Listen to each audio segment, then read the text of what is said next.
Hello, this is Mike, NoStressMike.com, and I'm always asked, where do I get gold and silver, and what stuff do I get? These are things that are always asked of me, and I want to talk some about it. The first thing, remember, I use gold and silver. This is something that I use. I'm giving it out. Either I give it out as presents, gifts, or in payment of something. And normally it's in payment of services. Okay, you have to understand, the only people that can use gold and silver are the ones that are a little bit on the smarter side. They understand more on what do you call it, the financing. They know how it works. These are the people that know there's times you can get a cash discount. When there's some businesses, if you use cash, they'll give you a discount on it. And when you're dealing with these people that understand how it is, a business or people, a lot of times they will also know the gold and silver.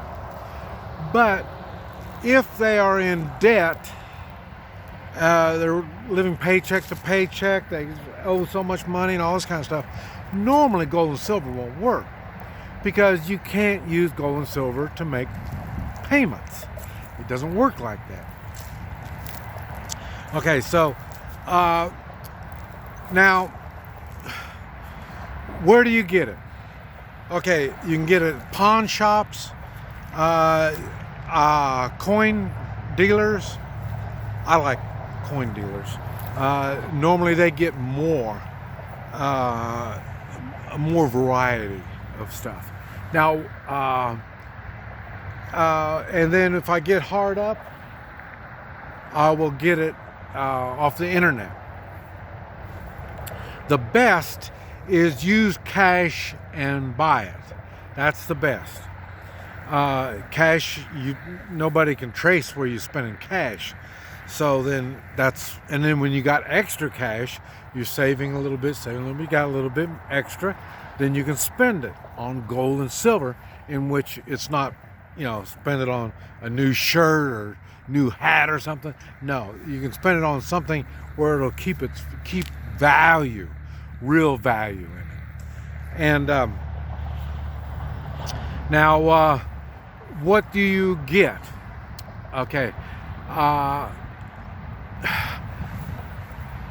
that's a hard question, and the reason is first you have to figure out how you're going to use it.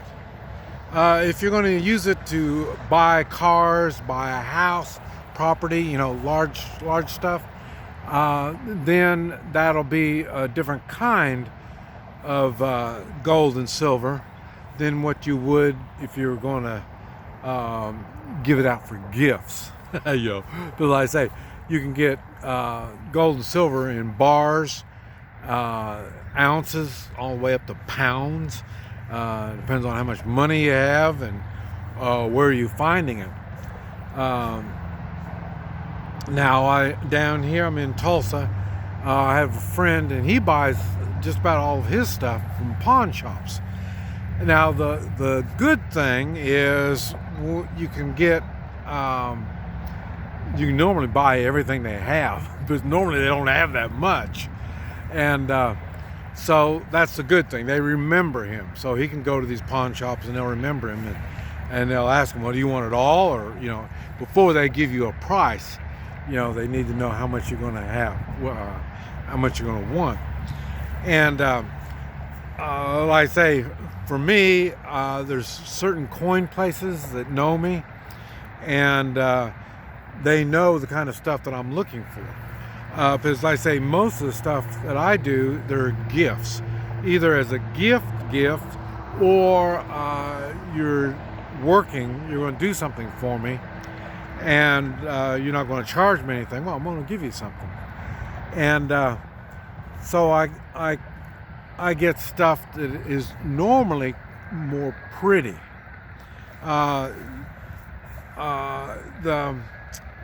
It doesn't bother the value what it looks like. But if I'm going to give it as a gift, I want something that you're going to look at it and go, oh, that's pretty. You know what I mean? So there's a fire truck going by. I tried to get away from the highway because it's so noisy. So I try to get pretty stuff. I don't normally get jewelry. I've bought jewelry before, and it doesn't work well for me. Maybe if you know more on how to give that stuff, you might work for you, but I don't know. I haven't figured it out. Okay, and they have 1 gram, and they're little dinky. I mean, real dinky. I don't like those. They don't work well as a gift. They're not impressive. Even gold, when it gets down that small, it's not that impressive. 1/10 of an ounce, I like giving 1/10 of an ounce of gold away, and that's. But it takes more. I say, okay, like I say, I got my teeth fixed the other day, and I brought with me 2.5 ounce or $2.50 gold coin. That is something I normally don't get. That's collector's coin. The reason I don't get those is you pay extra for collector's coins, and then you have to find a collector to buy them. And then so that's why I don't normally get those. And then the reason I did get it is it was at the coin shop, and the guy just while I was in there looking for stuff, somebody came in and he bought it from them. Now he just got it, and he looked it up in the book. The collector's value is $400, and it was a pretty good looking coin.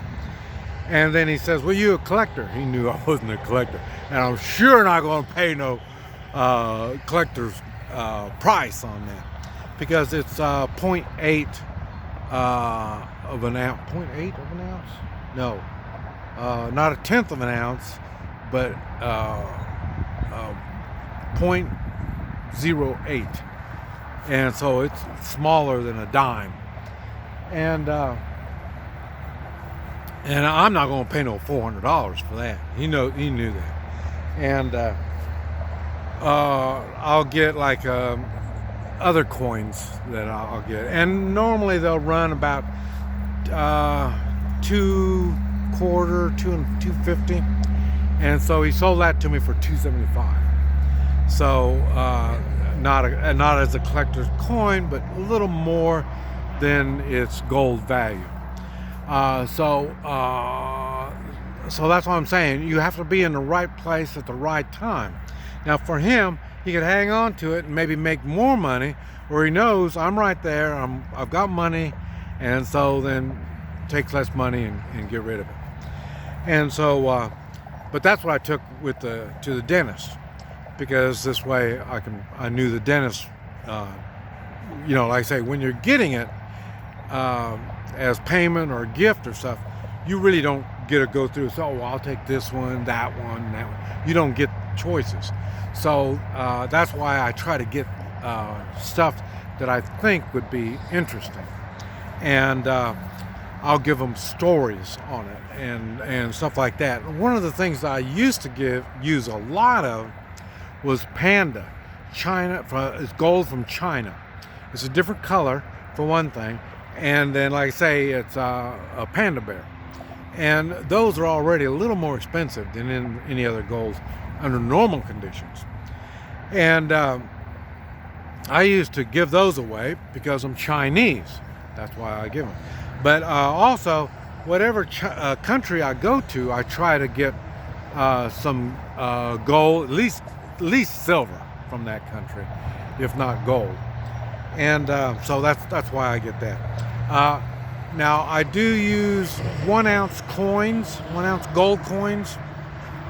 I mainly, okay, if I'm in a country and they're having a change of government, and this is the last plane out, that gold coin will get me a seat on that plane. That coin will give me passage on a boat. I get on a boat. So there's a reason why I get the 1 ounce. And if I was richer, I would have a whole lot of 1 ounce, because a pocket full of 1 ounce gold coins, you can buy a house. You can buy all kinds of cool stuff. But I don't have that kind of money, like I say, and I'm giving it away. Silver, I use, it depends on what it looks like. Some really odd stuff, then I'll get it. But normally I'll use 1 ounce. And because they're big, they're heavy, and they're pretty. As long as you look around and get the pretty ones. I really like cowboy silver dollars, like from the 1880, that was a cowboy used that silver dollar. And so that kind of stuff I like. So the main thing is I want to see a year on the coins. And I do use bullion. I do get bullion because, like I say, it's a whole lot cheaper than getting pre-1932 gold, because it's more of a collector's stuff. But these are things you need to think on, but I just thought I'd share that with you. This is Mike, NoStressMike.com.